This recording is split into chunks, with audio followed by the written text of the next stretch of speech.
Hey guys, मैं हूं आपके साथ सचिन मेवाड़ और हम पढ़ने वाले हैं आज मॉडर्न हिस्ट्री यानी कि आधुनिक भारत के इतिहास के बारे में। आज का ये जो लेक्चर है वो हम पिट्स इंडिया एक्ट से संबंधित है। इसमें हम पिट्स इंडिया एक्ट के बारे में जानेंगे और पिट्स इंडिया एक्ट क्या है और इसे रेगुलेटिंग एक्ट के बाद क्यों आया गया, इन सभी सवालों का जवाब भी हम ढूंढने का प्रयास करेंगे। तो आज ये लेक्चर बड़ा शानदार होगा, उम्मीद है आपको समझ में आएगा।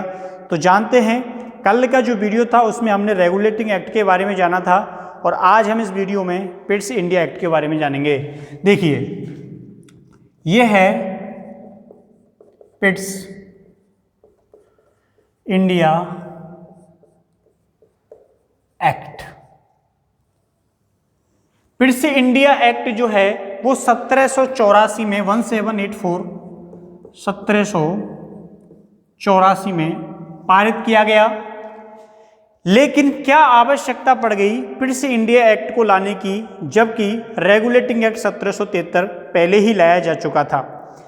तो जब रेगुलेटिंग एक्ट के अंदर बहुत सारी इन लोगों को कमजोरियां दिखाई देने लगी, उसके अशुद्धियां दिखाई देने लगी, तो उन्हीं को पूरा करने के लिए पिट्स इंडिया एक्ट लाया जाता है। इसके अलावा मद्रास और बंगाल प्रेसिडेंसी, इन पर भी जो उसका नियंत्रण है वो कमजोर पड़ता जा रहा था। इसके अलावा कंपनी जो है वो बेवजह बिना कारणों से युद्ध में लगातार उलझती हुई जा रही थी। तो इन सारी चीज़ों के संशोधन के लिए, इन सारी चीज़ों के समाधान के लिए जो एक्ट लाया गया वो पिट्स इंडिया एक्ट के नाम से जाना गया। ठीक है, इसके लिए क्या किया गया? इसके लिए प्रधानमंत्री यंग पिट थे उस समय, पीएम। कहां की बात कर रहा हूं मैं? ब्रिटेन की। प्रधानमंत्री यंग पिट ने ब्रिटिश संसद में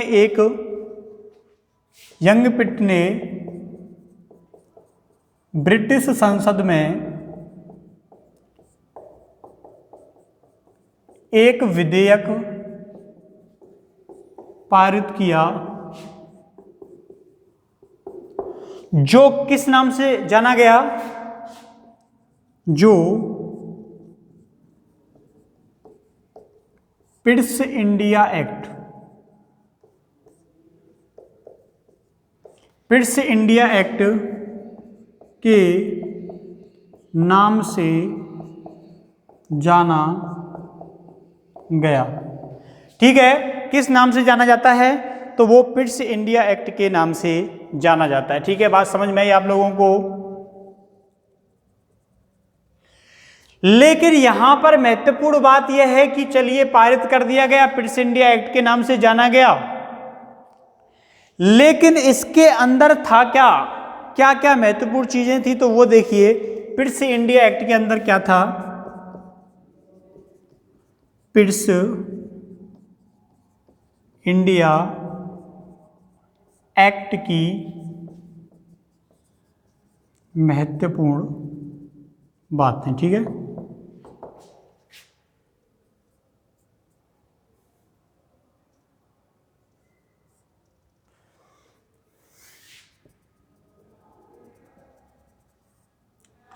तो पिट्स इंडिया एक्ट की महत्वपूर्ण बातें कौन कौन सी थी? इसके अंदर किन किन चीजों को लेकर प्रावधान किया गया, क्या क्या चीजें इसमें लाई गई? तो इसमें क्या है, सबसे पहले एक 6 सदस्यों का बोर्ड गठित किया गया। ठीक है, इसमें 6 कमिश्नरों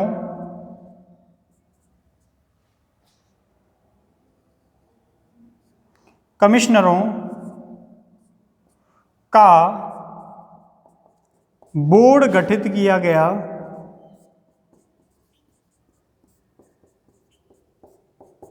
ठीक है, क्या गठित किया जाता है? तो 6 कमिश्नरों का एक बोर्ड गठित किया जाता है और उस 6 कमिश्नरों के बोर्ड गठन को क्या दे दी जाती है? मंजूरी दे दी जाती है, जिसको भारतीय वेतन पर वेतन पर नियुक्त किया जाता है। ठीक है, तो किस वेतन पर उसको नियुक्त किया गया? तो भारतीय वेतन पर इसको नियुक्त किया गया। इसे बोर्ड ऑफ कंट्रोल कहा गया। क्या कहा गया? इसे बोर्ड ऑफ कंट्रोल।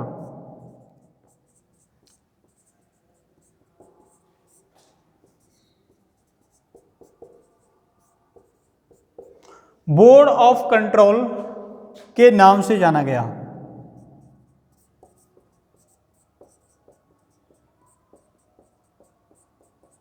समझ में आई बात? किस नाम से जाना जाता है? तो इसको बोर्ड ऑफ कंट्रोल के नाम से जाना जाता है। ठीक है, यहां लिख देते हैं, यहां नीचे दिख रहा होगा आप लोगों को इतना नीचे। ठीक है, अब देखिए इसमें टोटल 6 सदस्य थे। तो इसमें 6 सदस्य जो थे उनमें एक जो था वो तो था वित्त मंत्री और एक था स्टेट।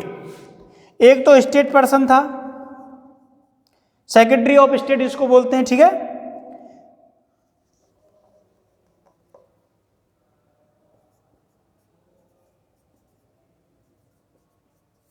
सेक्रेटरी ऑफ स्टेट और वित्त मंत्री, और वित्त मंत्री इसके अलावा इसमें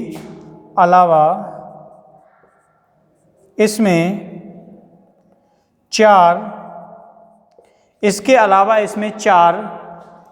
ऐसे लोग भी शामिल थे, ऐसे लोग भी शामिल थे, ऐसे लोग भी शामिल थे जो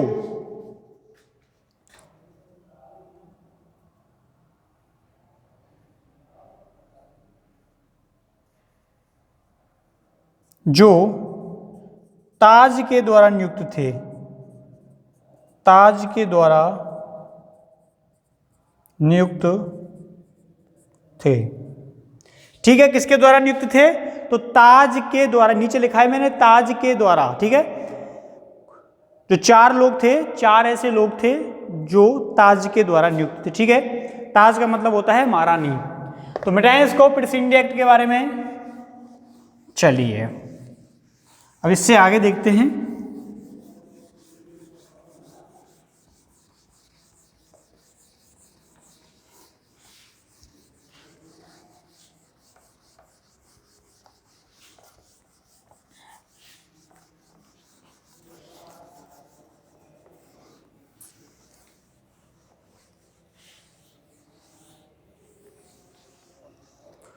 तो 4 लोग ताज के द्वारा नियुक्त किए जाते हैं। इसके अलावा इसमें एक पॉइंट ये भी रखा गया कि कोई भी आदेश अगर कंपनी की ओर से भेजा जाता है तो उसे पहले बोर्ड ऑफ कंट्रोल को दिखाना क्या है? जरूरी है। तो लिखिए, कोई भी आदेश अगर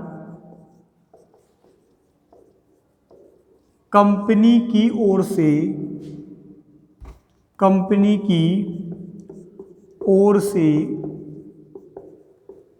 भेजा जाता है तो पहले उसे कमेटी को दिखाना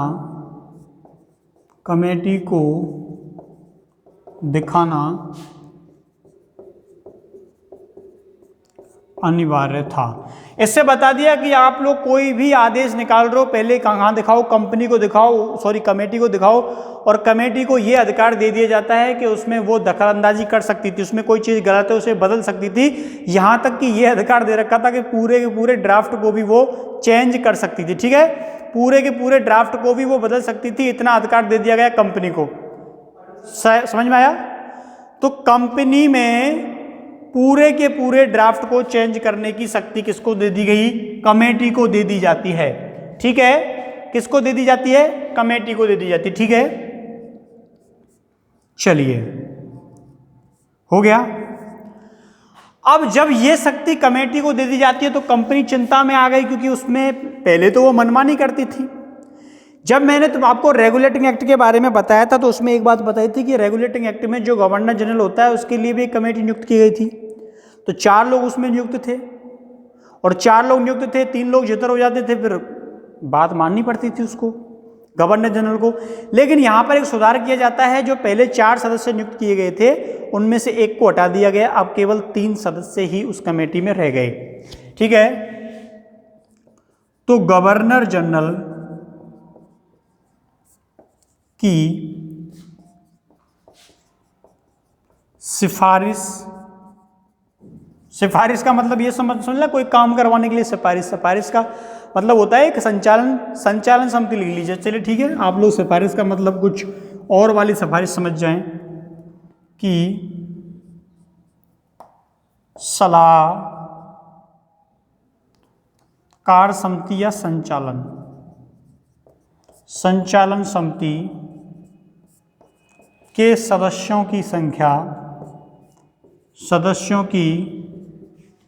संख्या 4 से घटाकर, कितने से? 4 से घटाकर 3 कर दी गई। अब इसमें कितने लोग हो गए? एक तो खुद गवर्नर जनरल प्लस सदस्य 3। अब अगर इसकी और एक आदमी और हो जाए, 2 आदमी हो जाए, तो मामला किसकी तरफ चला जाता था? गवर्नर जनरल की ओर चला जाता था। ठीक है, तो घटाकर कितनी कर दी गई? 3 कर दी जाती है ऐसे लोगों की संख्या। ठीक है, बात समझ में आई आप लोगों के लिए? चलिए देखते हैं आगे क्या होता है। इसके अलावा बंबई और मद्रास प्रेसिडेंसी को क्या किया? गवर्नर जनरल के अधीन कर दिया। मद्रास और मुंबई या बंबई, ठीक है, बंबई प्रेसिडेंसी को गवर्नर जनरल के अधीन कर दिया गया। समझ में आई आपको बात? किसके अधीन कर दिया गया? गवर्नर जनरल के अधीन कर दिया जाता है। किस किस को? मद्रास और बंबई को। और सीधी सी बात है, बंगाल तो पहले से ही उसके अधीन था, तो 3 प्रेसिडेंटियां उसके अधीन आ गई, बंगाल, मद्रास और मुंबई। कौन कौन सी? मद्रास, मुंबई, बंगाल, मद्रास, मुंबई। तो पहले से ही बंगाल तो थी, इसके अलावा मद्रास और जो बंबई प्रेसिडेंसियां हैं वो भी किसके अधीन कर दी जाती हैं? तो वो भी गवर्नर जनरल के अधीन कर दी गई। ठीक है, देखिए इसके अलावा ये पॉइंट भी इसमें जोड़ लेना है। पॉइंट चलो इसको मिटा देते हैं, उसके बाद बताते हैं ना, नीचे हो जाएगा फिर। कि गवर्नर जनरल को वापस बुलाने का जो अधिकार है वो किसने अपने हाथ में ले लिया? ताज ने अपने हाथ में ले लिया। ठीक है, ब्रिटिश ताज के द्वारा अपने हाथ में ले लिया जाता है कि वो कभी भी गवर्नर जनरल और ये जो कमेटियां थी इनके प्रमुखों को वापस बुला सकती हैं।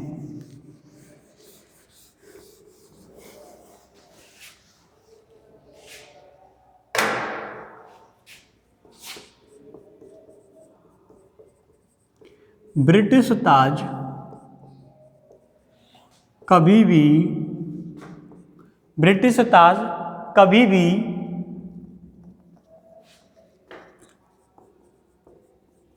गवर्नर जनरल और समितियों के सदस्यों को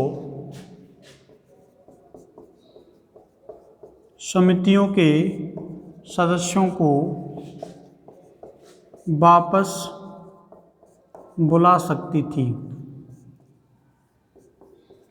ठीक है, क्या बुला सकती थी? वापस बुला सकती थी। ठीक है, ध्यान रखना आप लोगों को, ये अधिकार ब्रिटिश ताज ने अपने अधीन ले लिया। तो ये सारी बातें मैं किसकी बता रहा हूं? ये प्रिंस इंडिया एक्ट की बता रहा हूं मैं आप लोगों को, जो जो चीजें होती हैं। ठीक है, अब देखिए अब देखिए ये चलो ठीक है, ये सारी चीज़ें घोषित कर दी जाती है, लेकिन इससे फ़ायदा क्या होता है?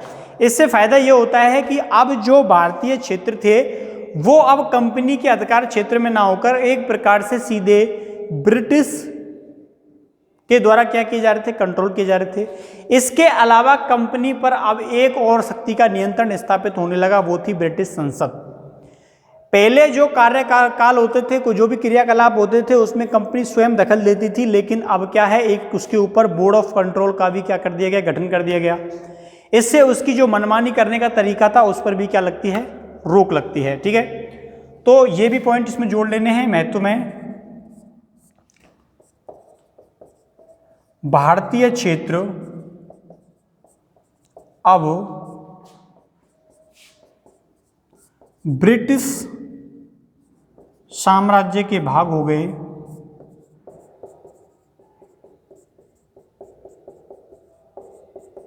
ठीक है, दूसरा, कंपनी के ऊपर बोर्ड ऑफ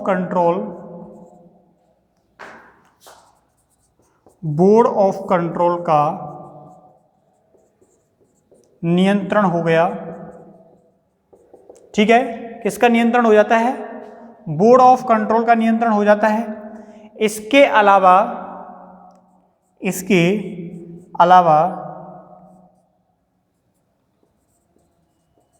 कंपनी अब जवाबदेही की भूमिका में आ गई।